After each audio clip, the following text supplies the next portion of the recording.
Bonjour. Aujourd'hui, nous allons vous présenter la Pléiade. Le nom de ce mouvement désigne dans la mythologie grecque les 7 filles d'Atlos et de Pléionée, métamorphosées en une constellation.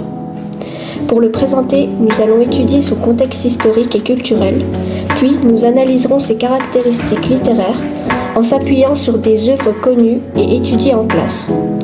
Pour terminer par l'apport de la Pléiade à la littérature française dans une conclusion.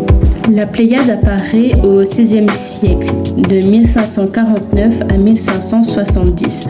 Ce mouvement va rejeter le Moyen-Âge et se centrer sur la langue française. En effet, après la création de l'imprimerie en 1450 par Gutenberg, le français se diffuse rapidement. Cela va se résulter par l'ordonnance de Villers-Cotterêts, qui va rendre la langue française officielle en 1539 par François Ier pour unifier le royaume. La Pléiade met en avant la langue française et non plus le latin. Elle a pour ambition de retrouver l'inspiration qui a fait la grandeur de la culture antique, développer et enrichir la langue française. Elle défend le français comme une langue littéraire et donne aux poètes un rôle essentiel dans la culture.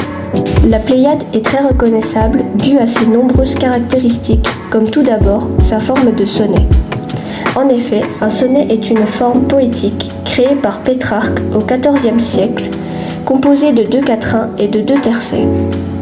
De plus, elle recherche de l'harmonie avec les rimes, les sentiments, la beauté. Par ailleurs, les sentiments et l'être humain sont au cœur de la poésie pour émouvoir le lecteur.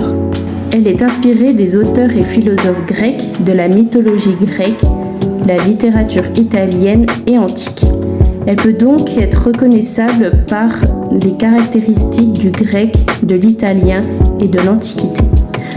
En effet, les poètes de la Pléiade souhaitent retrouver l'inspiration qui a permis à l'Antiquité de grandir et s'imposer avec sa culture pour aider au développement de la littérature française. La Pléiade rassemble 7 poètes, mais les 2 plus célèbres sont Pierre de Ronsard et Joachim du Bellay.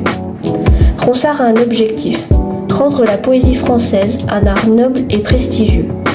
Il écrit principalement des poèmes lyriques consacrés à l'amour, à la beauté et au temps qui passe. Joachim du Bellay est également l'un des fondateurs de la Pléiade. Son œuvre la plus célèbre est le recueil Les Regrets, publié en 1558. Dans son recueil, il écrit « Heureux qui comme Ulysse ». C'est le 31e sonnet, mais également le plus célèbre. Voici un extrait. Heureux qui comme Ulysse a fait un beau voyage, ou comme celui-là qui conquit la toison, et puis s'est retourné, plein d'usage et raison, vivre entre ses parents le reste de son âge. Dans cet extrait, du Bellay évoque Ulysse, héros de la mythologie grecque, qui retrouve son pays après un long voyage.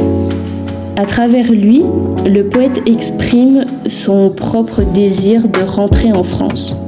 Ce poème montre à la fois l'influence de l'Antiquité et l'expression des sentiments personnels, 2 caractéristiques importantes de la Pléiade. Pour conclure, la Pléiade est un mouvement très important et marquant pour la littérature française.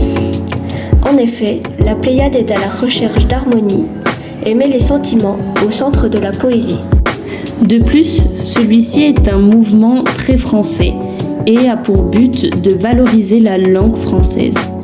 Celle-ci va devenir la plus noble et être la langue officielle de la France.